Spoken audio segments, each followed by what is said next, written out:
है रात्रि क्लास 8 जुलाई 1967। बच्चियां जो भी हैं सभी को कोचिंग चाहिए। शौक बहुत चाहिए किसी को समझाने का। फिर जो भी महारथी है, जैसे रमेश है, उषा है, ये सेमिनार करते हैं। सेंटर से बुला करके सेमिनार आपस में करते हैं, राय करते हैं।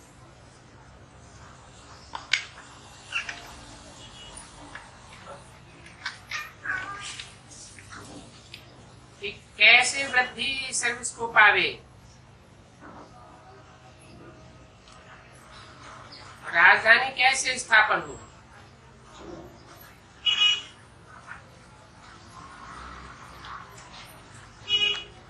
तो जो महारथी है उनको ख्याल करना चाहिए कि सर्विस की वृद्धि कैसे हो।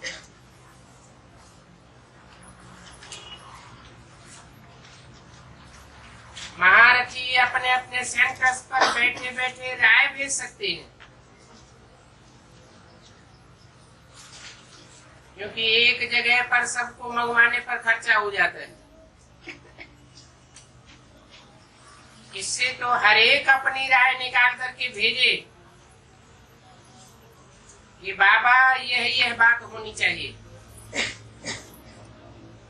ऐसे ऐसे वृद्धि हो सकती है।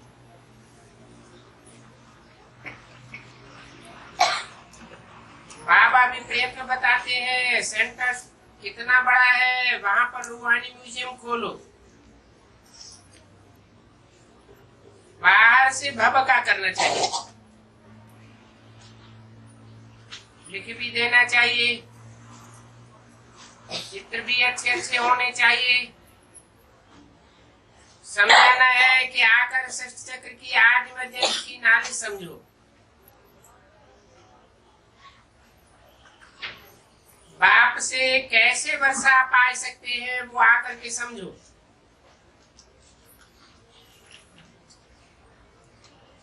हर एक बच्चा कोई न कोई राय निकाल कर घर बैठे ही लिखकर भेजो। ये भी तुम बच्चे जानते हो कि हमारी राजधानी कैसे स्थापन हो रही है। सदगति करने वाला गुरु किसी को भी मनुष्य गुरु को नहीं कहा जा सकता है। कोई होते हैं जो आग से पानी से पार करते हैं, तो उसमें फायदा ही क्या हुआ। फायदा तो तुम्हारे पास है। बाबा का विचार है कि हर एक सेंटर पर जो बच्चे हैं रूहानी म्यूजियम भभके से खोल करके देवे कि भारत में सत्य की दैवी स्वराज्य फिर से कैसे स्थापन हो रहा है, वो आकर के समझो।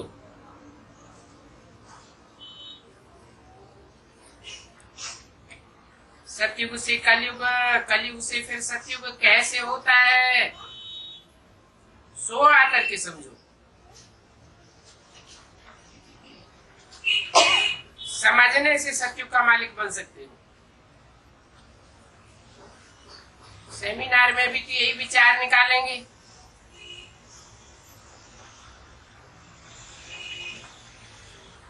घर बैठे पॉइंट्स निकाल करके भेजो तो भी सेमिनार हो जाता है। कोई क्या राय देंगे, कोई क्या राय देंगे, तो घर बैठे ही लिख करके भेजते रहो, वो ठीक है। बाबा को सभी लिख करके भेजो, फिर बाबा उस पर रोशनी डालेंगे। नौकरी छोड़ करके कोई आ सके ना आ सके, राय तो सबकी आ जाएगी। तो बाबा देखेंगे। फिर तो बाबा मुरली में भी लिखवा सकते हैं, फलाने फलाने की एक एक यही राय है। ये भी क्लियर करके लिखना है कि भगवान वाच बाप कहते हैं कि मुझे याद करो कि तुम पावन बन जाओगे, फिर तुम विश्व का मालिक बन जाओगे, एवर हेल्दी एवर वेल्दी और एवर हैप्पी बन जाएंगे, कलयुग का विनाश हो जाएगा। अभी सतयुग की स्थापना हो रही है, इसलिए अपना जीवन हीरे तुल्य बना लो, ऐसे ऐसे राय निकालो, स्लोगन बना करके भेज दो तो बाबा भी देख ले, जमीन भी ले सकते हैं। तब तक अभी टेंट लगा करके प्रदर्शनी करो, बल प्रोजेक्ट शो भी करें, बड़े बड़े गांव में हो, फिर छोटे छोटे गांव में भी जाओ, टेंट से काम बहुत अच्छा होगा। टेंट का जास्ती दाम भी नहीं रहता है। बरसात से बचने के लिए रेन प्रूफ का टेंट बना लेना चाहिए। ऐसे ऐसे राय निकालनी चाहिए। हर एक महारथी, घोड़े सवार, प्यादे का पता पड़ जाता है। बहुत बच्चे ऐसे हैं जिनके ख्यालात ऐसे ऐसे कब चलती नहीं। मेल्स तो धंधे आने वाले होते हैं तो उनको बहुत ख्यालात चलती है। शमशान में भी तुम 2-4 बारी जाओ, 2-4 मुख्य चित्र लेकर के समझा सकते हो। मुख्य चित्र ये है त्रिमूर्ति का।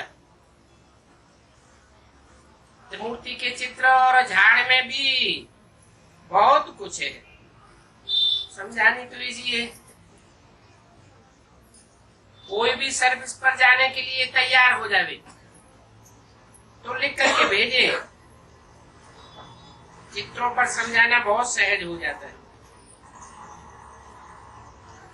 कोई होंगे जो गुस्से में आकर के बोलेंगे तो कहो कि सर्व का सदगतिदाता तो शिव बाबा है, मनुष्य तो मनुष्य की सदगति नहीं कर सकता है सिवाय एक रूहानी बाप के, और रूहों का बाप तो एक ही है, शांति धाम का वासी। वो शांति धाम और सुख धाम, सुख धाम की रचना करते हैं। ये दुनिया है दुख धाम। कोई भी शांति धाम सुख धाम में जाना चाहे तो आकर के यह समझे। सुख धाम की अब स्थापना हो रही है। आदि सनातन देवी देवता धर्म की स्थापना हो रही है। जितना जो करेंगे उतना ही उनका फायदा होगा। ये कोई रफ्तार ज्ञान नहीं है, बहुत शांति से समझाना होता है। दुनिया जो जो काम करती रहती है वो काम तुमको नहीं करना है। कान में फूंक देनी है, उस समय याद की यात्रा भी अच्छी चाहिए, नहीं तो फिर तीर लगेगा ही नहीं। बाबा जानते हैं कि बच्चे याद की यात्रा में बहुत कच्चे हैं, इसलिए जो भी सर्विस करते हैं वो सर्विस वृद्धि को नहीं पाती है।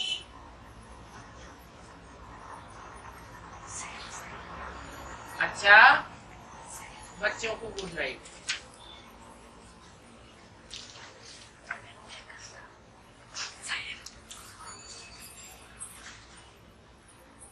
ये है 2 जुलाई 1967 का प्रातः क्लास। रिकॉर्ड चला है, जो पिया के साथ है उनके लिए बरसात। डबल ओम शांति। एक बाप स्वधर्म शांति धर्म में टिका हुआ है, बच्चों को भी कहते हैं कि अपने स्वधर्म में टिको और बाप को याद करो। और तो कोई ऐसे कह नहीं सकता कि स्वधर्म में टिको। क्यों नहीं कह सकता? क्योंकि सदा काल स्वधर्म में टिकने वाला एक के सिवाय कोई है ही नहीं। तुम बच्चों की बुद्धि में निश्चय है, निश्चय बुद्धि विजयंती, वो ही विजय पहनेंगे। काहे पर विजय पावेंगे? बाप के भरोसे पर। स्वर्ग में जाना ये है बाप के भरोसे पर विजय पाना। कितने निकलेंगे जो बाप के भरोसे पर विजय पावेंगे?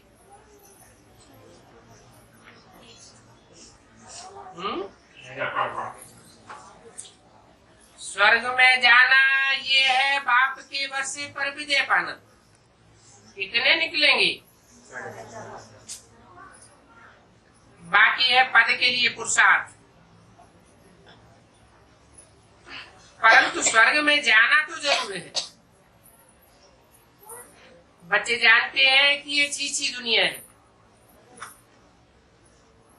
और आगे चल करके बहुत अथाह दुख आने वाले हैं।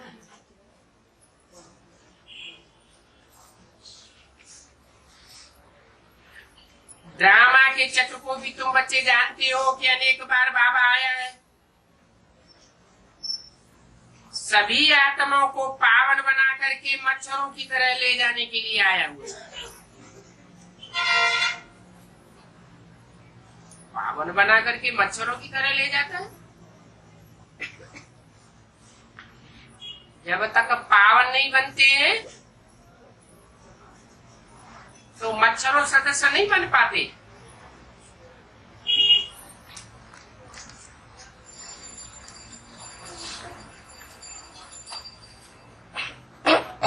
देह बांध रहता है। देह बांध रहने से साबित होता है कि पावन नहीं हुए।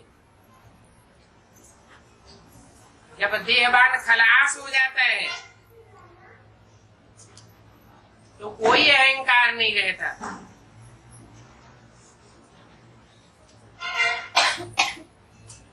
मच्छरों की तरह साफ जावेंगे। बाप खुद भी निर्वाण धाम में जाकर के बिना विश्राम करेंगे। बच्चे भी जाएंगे। तो तुम बच्चों को ये खुशी रहनी चाहिए कि अपने सुखधाम जावेंगे वाया शांति धाम। ये है तुम्हारी अहम ऑब्जेक्ट। रोज रोज ये बात सुनते हो और समझते हो। हमको पतित पावन बाप पढ़ाते हैं। हमको पढ़ाने वाला कोई पतित मनुष्य नहीं है। पावन बनने का बहुत सहज उपाय बताते हैं। माम एकम याद। और ये भी कोई नई बात नहीं है। लिखा हुआ भी है कि भगवान ने राजयोग सिखाया। सिर्फ भूल क्या कर दी है? भूल ये कर दी है कि गीता में कृष्ण का नाम डाल दिया।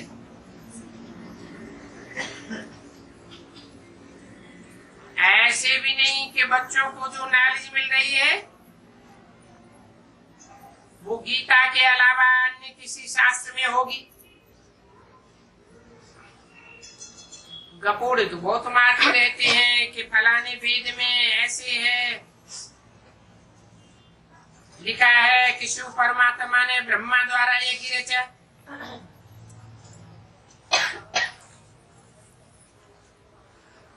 उसकी समाप्ति आबू में हुई थी, आदि आदि। ये भी सब गपोड़े हैं। अगर ऐसा होता तो सुनाने वाले खुद ही भागे चले आते। बातें तो लोग बनाते भी है ना। बच्चे जानते हैं कि कोई भी मनुष्य की महिमा नहीं है। जैसी महिमा बाप की है, बाप नहीं आवे तो सृष्टि का चक्कर ही नहीं फिर।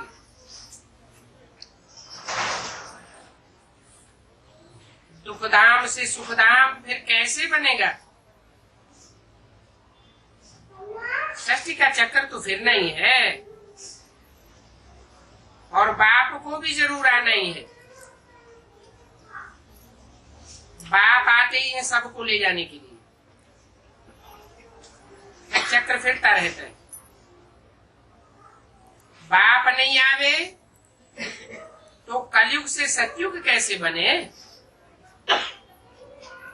बाकी ये बातें किसी शास्त्र में नहीं है। सर्वशास्त्र में, शिरोमणि गीता में ही ये बातें नहीं है, तो उसके नीचे की पुस्तकों में कैसे हो सकती है? ऐसी बातें कोई सुनाते भी हैं तो उसमें खुश नहीं होना चाहिए। किसी को बताना भी नहीं चाहिए कि ऐसे ऐसे वेदों में है।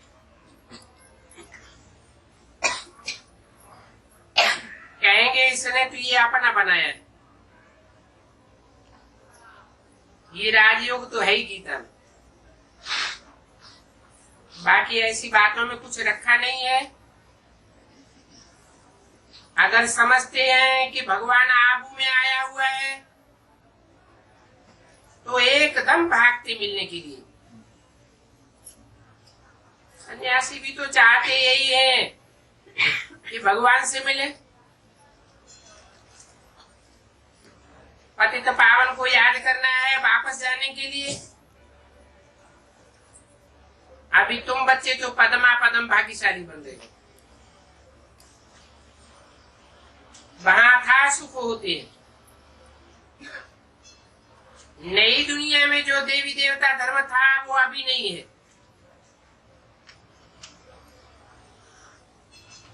बाप तो दैवी स्वराज्य की स्थापना करते हैं ब्रह्मा द्वारा। ये बात तो क्लियर है इसकी बुद्धि में,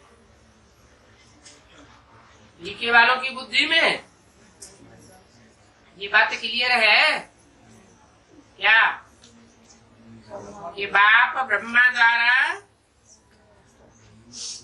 दैवी स्वराज्य की स्थापना करते हैं। द्वारा मीडिया ही चला गया। फिर स्थापना कैसे होती है वो उनकी बुद्धि में नहीं है। तुम्हारी बुद्धि में तो क्लियर है। तुम्हारे में भी नंबरवार हैं जो हिलते डुलते रहते।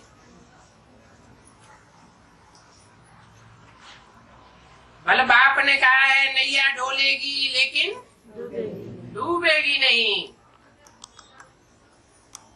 इतना निश्चय बुद्धि चाहिए।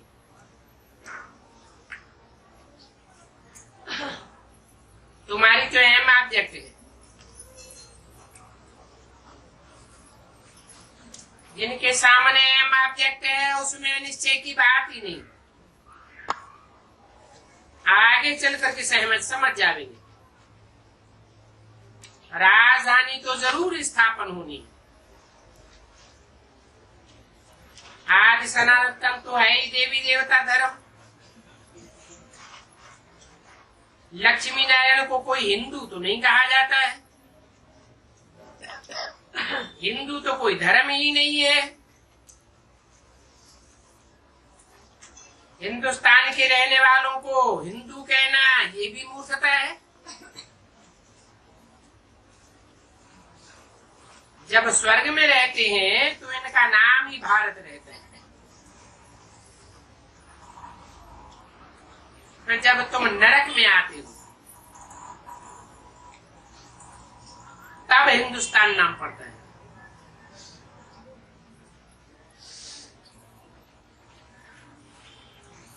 ये हिंदुस्तान नाम है ही नरकवासियों का। यहाँ तो कितना दुख ही दुख है। फिर ये धरती बदलती है, स्वर्ग में होता है सुखधाम। ये नॉलेज तुम्ही बच्चों को है। दुनिया के मनुष्य कुछ भी नहीं जानते। बाप खुद कहते हैं अभी ये अंधेरी रात है, रात में ही मनुष्य धक्के खाते हैं।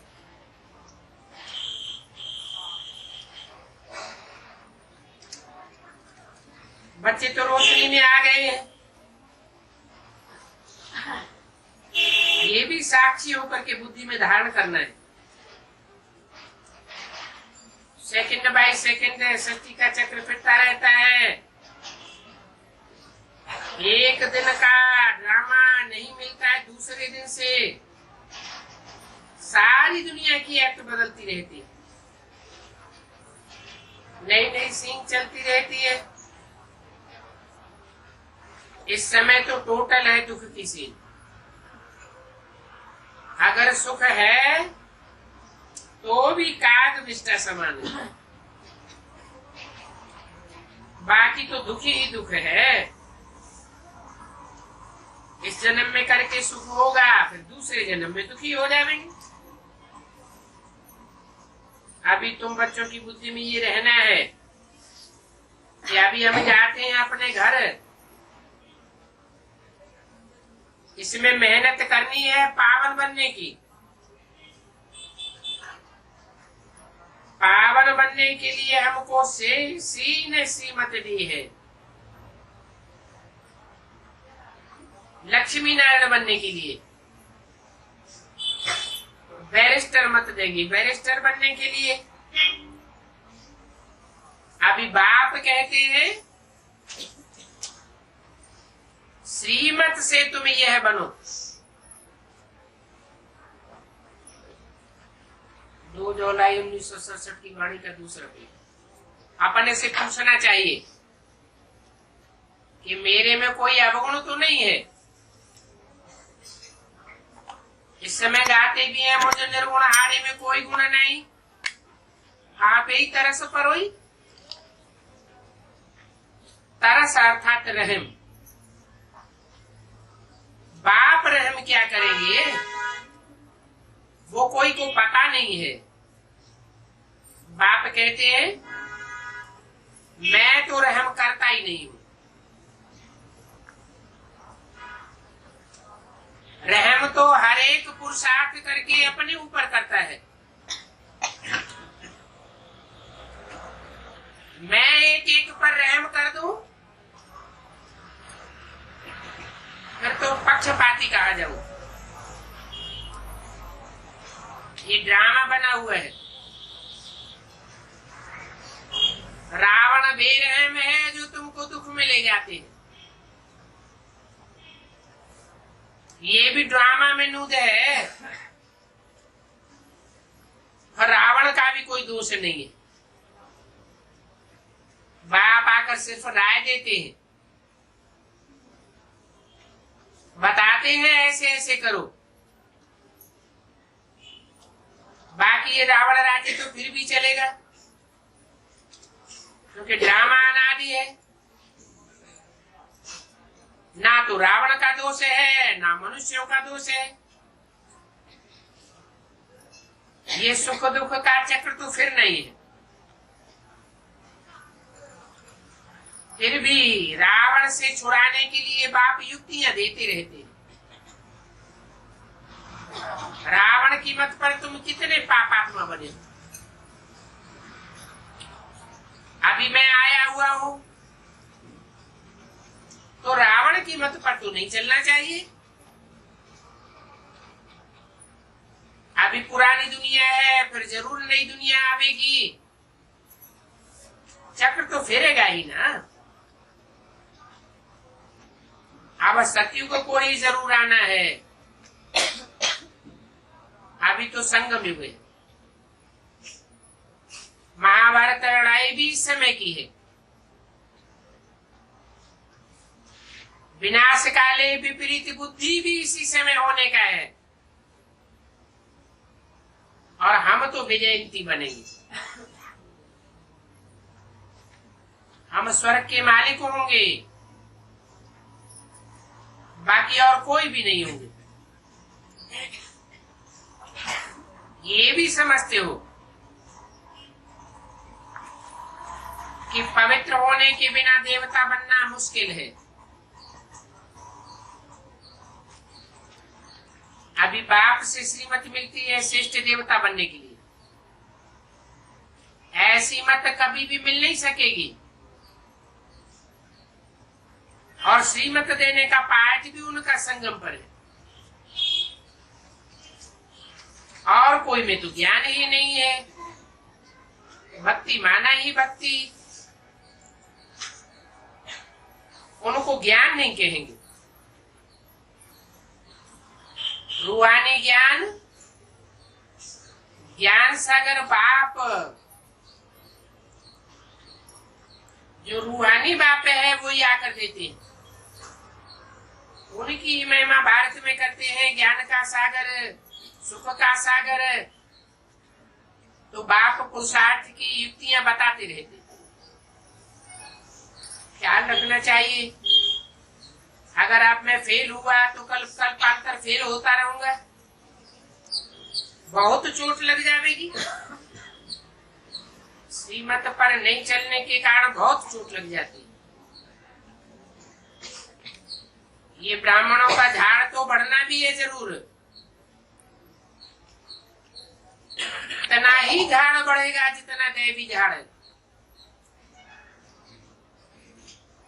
तुमको तो पुरुषार्थ करना और करवाना है।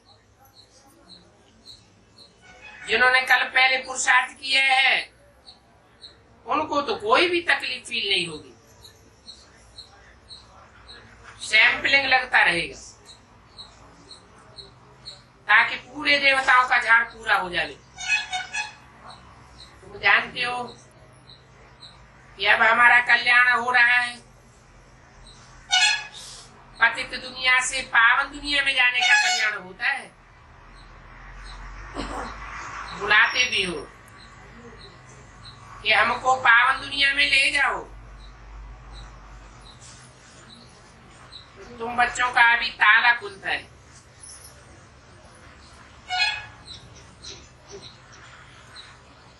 बाप तो बुद्धिमानों की बुद्धि है।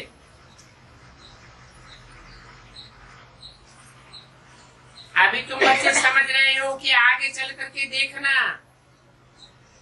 कि किस किस की बुद्धि का ताला खुलता है।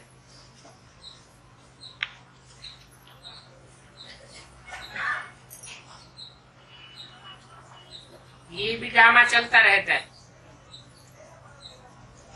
फिर सतयुग से रिपीट होगा।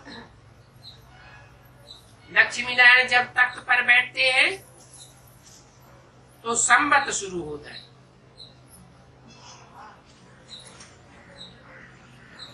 तुम लिखते भी हो 111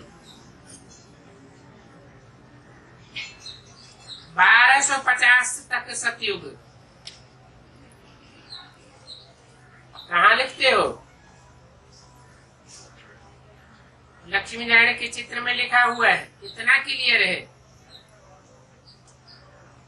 एक कहानी बनाई है ना सत्यनारायण की कथा। अमरनाथ की भी कहानी है ना। अब तुम बच्चों को सच्ची सच्ची कहानी सुनाते। वो तो झूठी कहानियां बनाई दी है, तुम अभी सच्ची सुनते हो। इस कहानी का ही फिर भक्ति मार्ग में गायन चलता है। त्योहार आदि सब इस समय के हैं। नंबर 1 पर्व है शिव बाबा का। कलयुग के बाद जरूर बाप को आना पड़ेगा नई दुनिया बनाने के लिए और पुरानी दुनिया को चेंज करने के लिए। चित्रों को कोई अच्छी रीति बैठ करके देखे तो जाने कि कितना पूरा हिसाब बनाया हुआ है। तुमको ये निश्चय है कल पहले जितना पुरुषार्थ किया है उतना ही अब भी करेंगे और जरूर करेंगे। साक्षी होकर के औरों को भी देखेंगे। अपने पुरुषार्थ को तो जानते ही हो। स्टूडेंट्स अपनी पढ़ाई को नहीं जानते होंगे क्या? दिल खावेगी जरूर कि मैं इस विषय में बहुत कच्चा हूं, नापास हो जाऊंगा। परीक्षा में जो नापास होते हैं उनका दिल धक धक होता है। तुम बच्चे भी साक्षात्कार करेंगे।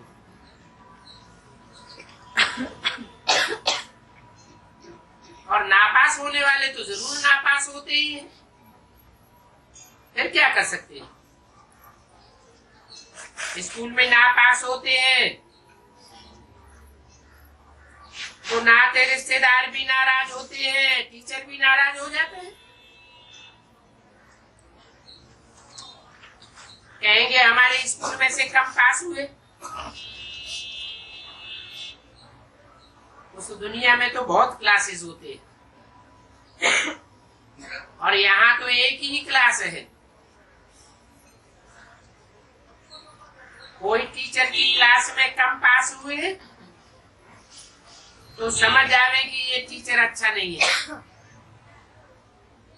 इसलिए कम पास हुए। बाबा भी जानते हैं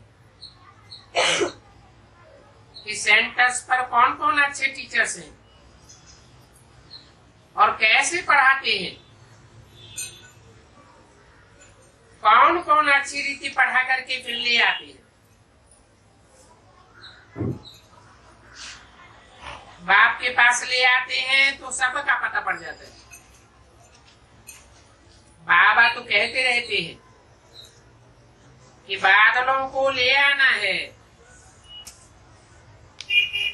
बच्चों को भी साथ में ले आवेंगे तो उनमें मोह रहेगा। तो अकेले निकल करके आना चाहिए।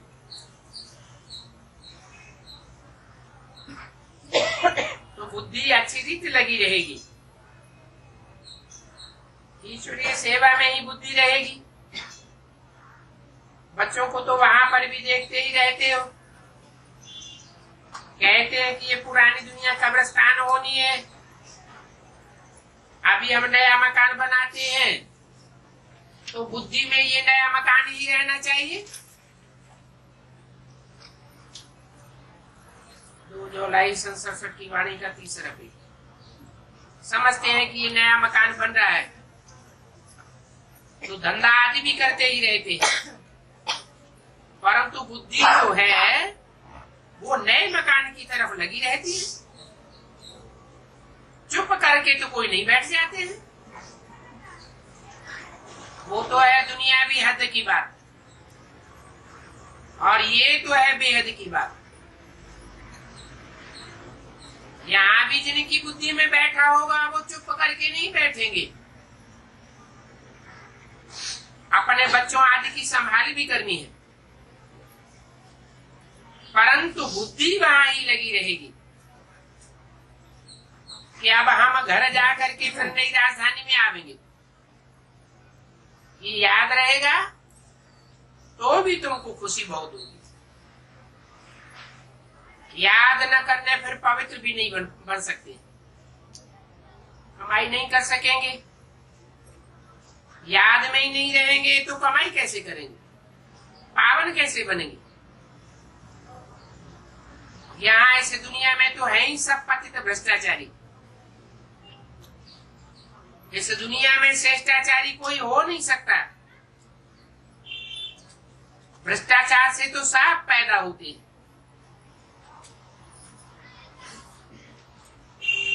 बाकी कोई अच्छा आदमी हो, कोई बुरा आदमी हो, वो तो होता ही है।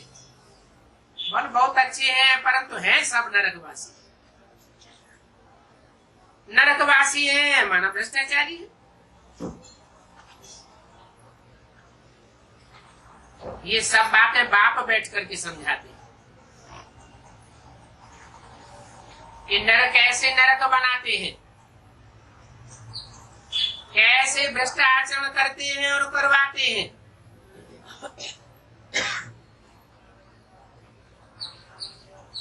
इस समय दो किनारे पर हैं।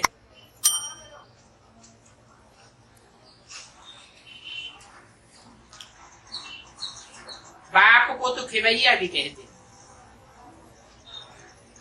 परंतु खिवैया का अर्थ नहीं समझाते।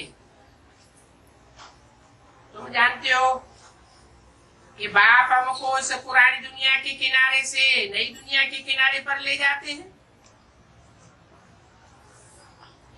आत्मा जानती है कि हम बाप को याद करके बहुत नजदीक जा रहे, और खिवैया नाम भी अर्थ सहित है। ये सब महिमा की बातें हैं। कहते हैं नैया मेरी पार लगाओ। कोई काठ की नैया है क्या?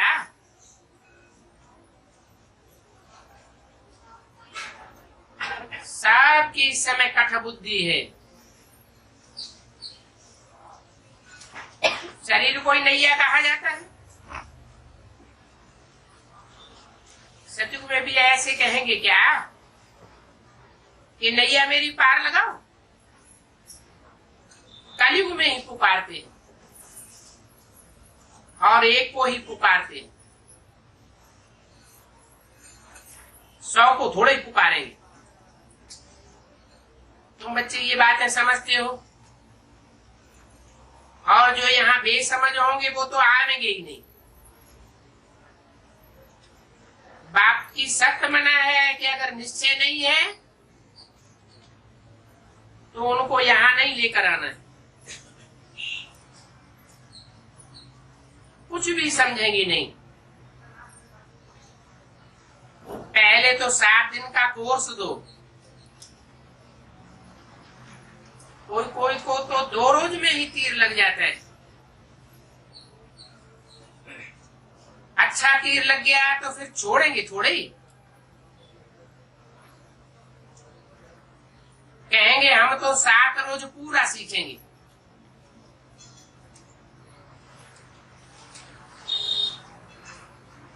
सर्टिफिकेट भेज देते हैं, तुम झट समझ जाएंगे कि ये हमारे कुल का है।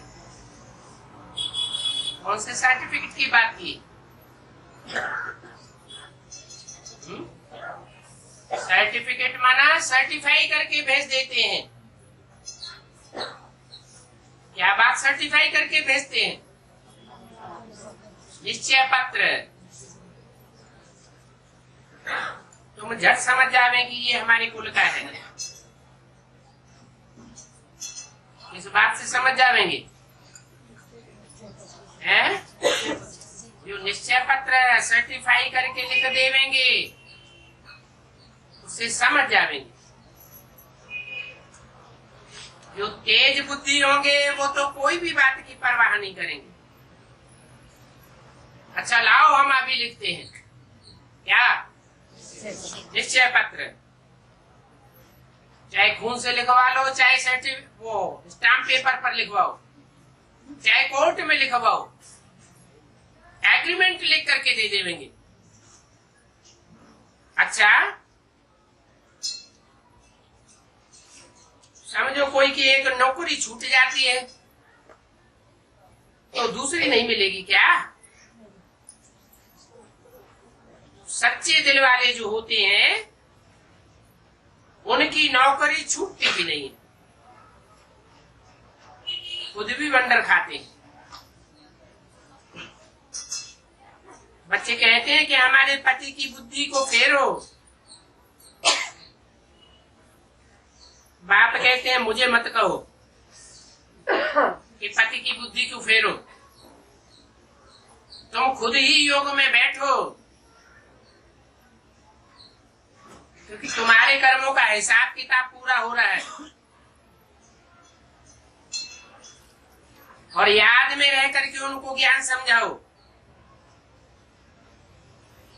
बाबा थोड़े किसी की बुद्धि को फेरेंगे, फिर तो सभी ऐसे ही धंधा करते रहेंगे। जो रस्म निकलती है उसको ही पकड़ लेते हैं। कोई गुरु से किसी को फायदा हुआ, सुन लिया, तो फिर उनके ही पीछे पड़ जाएंगे। नई आत्मा आती है तो उनकी महिमा तो निकलेगी ना, फिर तो बहुत फॉलोअर्स बन जाते हैं।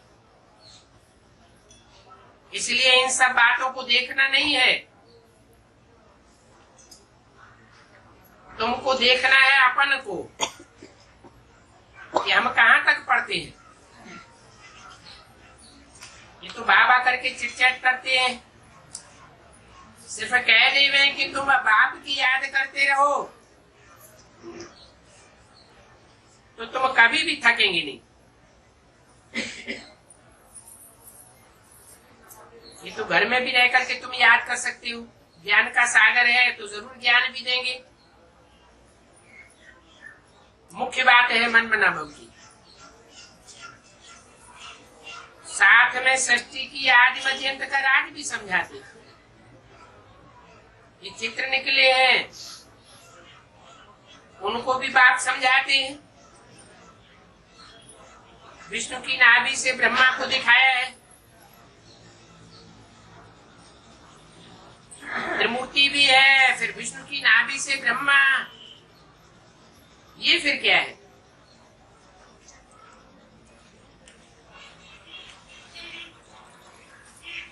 बाप बैठे इस राज को समझाते हैं कि क्या राइट है और क्या रंग है। कोई कोई शास्त्र में तो चक्र ये दिखाया हुआ है, परंतु कोई ने कितनी आयु लिख दी है, कोई ने कितनी लिख दी, अनेकों मतें हो गई। ये रामायण भी बिल्कुल झूठ निकाला है।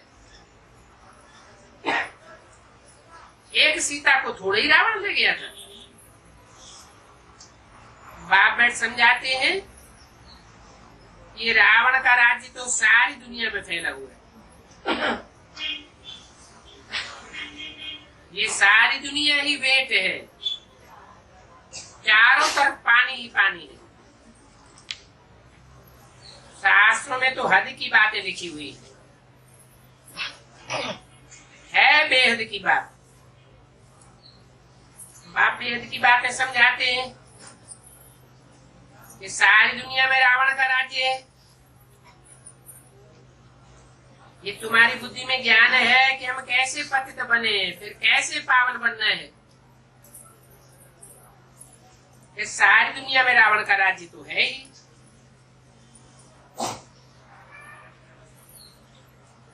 फिर पीछे और धर्म आ जाते हैं।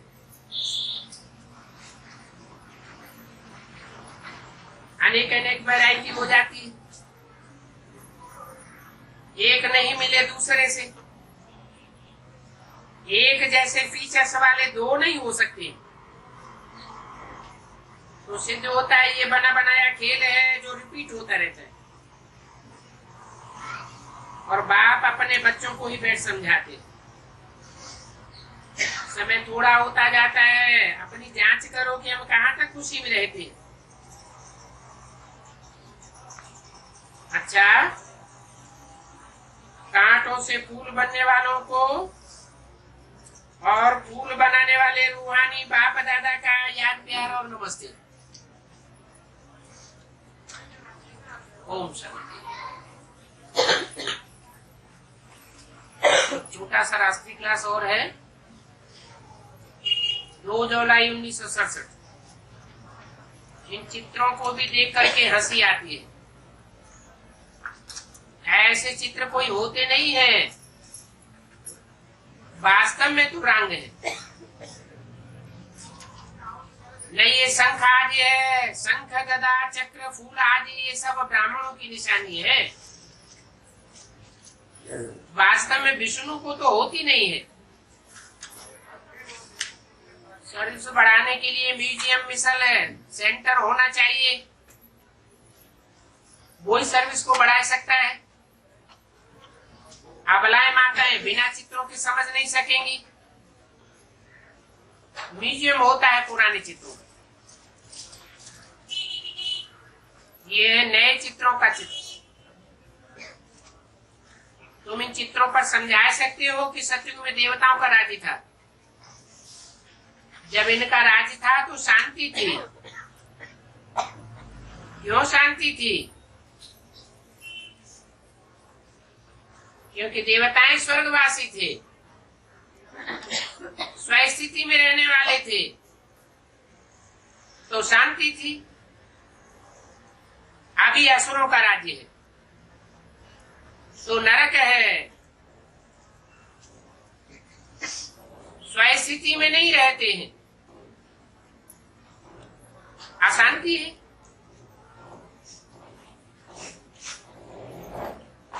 इन असुरों के राज्य का जब विनाश हो तो शांति हो। अभी इस पुरानी पतित कलयुगी दुनिया का विनाश सामने खड़ा है और विश्व में शांति तभी होती है जब लक्ष्मी नारायण का राज्य होता है। उनकी राजाई को 5000 वर्ष हुआ। कहते भी हैं क्राइस्ट से 3000 साल पहले एक राज्य था, एक धर्म था। कोशिश भी ये कर रहे हैं कि लड़ाई नहीं लगे, परंतु लड़ाई लगने बिना अनेक धर्मों का विनाश हो, शांति हो, ये हो नहीं सकता। एक धर्म की स्थापना हो रही है सो तो हेवनली गॉडफादर ही का काम है। तो बच्चों को खुशी होनी चाहिए। आसुरी गुण छोड़ करके दैवी गुण धारण करने हैं। दूसरों की निंदा चुगली आदि करने से सत्यानाश हो जाता है।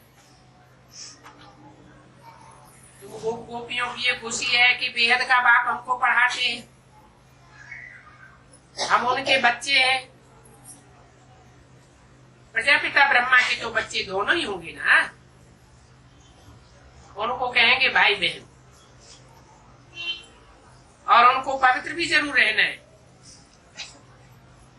तो प्रदर्शनी करके फिर चले आते हो, इससे तो म्यूजियम हो भी तो अच्छा रहेगा। सो भी एक शहर में बड़े बड़े 10-12 म्यूजियम होने चाहिए। बाप तो बच्चों को पुरुषार्थ करवाते हैं कि सबको पैगाम दो। दुनिया इन बातों को थोड़ी ही जानती है। अगर पैगाम नहीं देते हो तो पैगंबर के बच्चे कैसे ठहरे?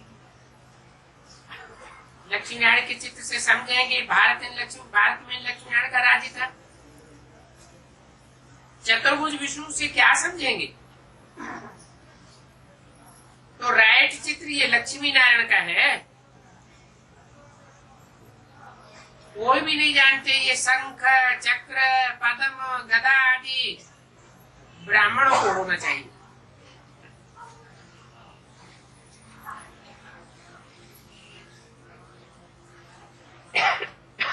तीन 767 का रात्रि क्लास चित्र भी ये सभी रखे हुए। सर्विस पर जो रहते हैं उनके दिल पर याद छप जाती है। सारी सृष्टि की आदि मध्य अंत का राज बुद्धि में आ जाता है। तुमको तो इन चित्रों को देखने की भी जरूरत नहीं। ये चित्र तो औरों को समझाने के लिए थोड़े बनाए जाते हैं। उसमें त्रिमूर्ति है मुख्य। सीढ़ी भी समझाने के लिए बहुत अच्छी है, दिखाते हैं ब्रह्मा द्वारा स्थापना, तो जरूर ब्रह्मा चाहिए।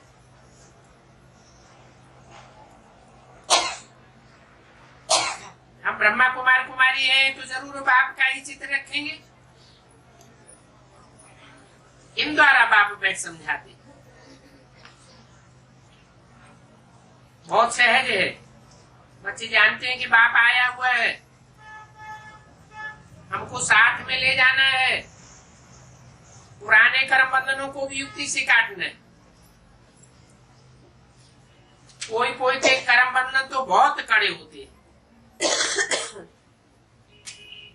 ये कोई नई बात नहीं है।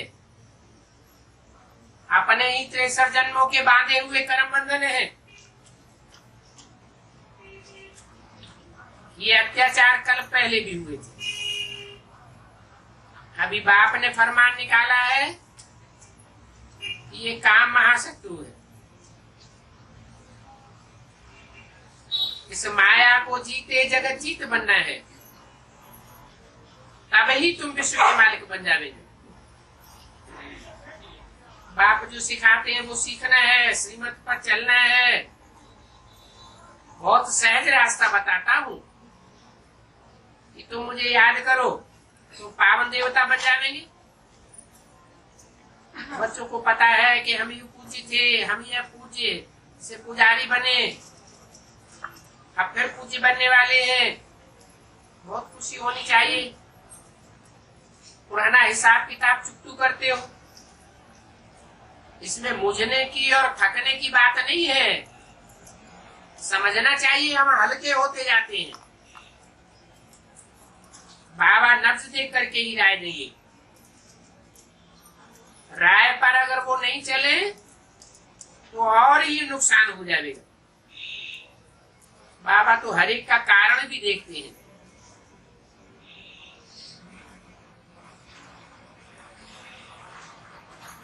अच्छा, तुम जोर से कमाई करते हो तो सेंटर्स भी जोर से खोलते जाओ। ऐसे ऐसे श्रीमत पर चलने वाले बहुत कम होते हैं। धन से भी मदद करने वाले बहुत कम हैं। बच्चों को सदैव मेडल लगा रहना चाहिए, यही तुम्हारा यादगार है। इस मेडल को देखने से सारा चक्र याद आ जाता है। बाप की याद भी रहेगी तो विकर्म भी विनाश होंगे। ये बैजेज अंधों की लाठी है। व्यवहार में रहने पर क्लास रोज का रोजाना करना चाहिए। ऐसे नहीं दुनियावी व्यवहार में ही अपने को फंसाए दे। वो क्लास से बहुत अच्छी रिफ्रेशमेंट मिलती रहेगी। क्लास में जरूर ज्ञान का प्याला रोज पीना चाहिए। कोई बीमार होकर के थोड़े समय बाद फिर अच्छे हो जाते हैं तो उनको कितनी खुशी होती है। तो तुम्हारी भी बीमारी बेहद की बीमारी है, 63 जन्मों की बीमारी है। वो दूर करने में टाइम तो लगता है ना। अच्छा, बच्चों को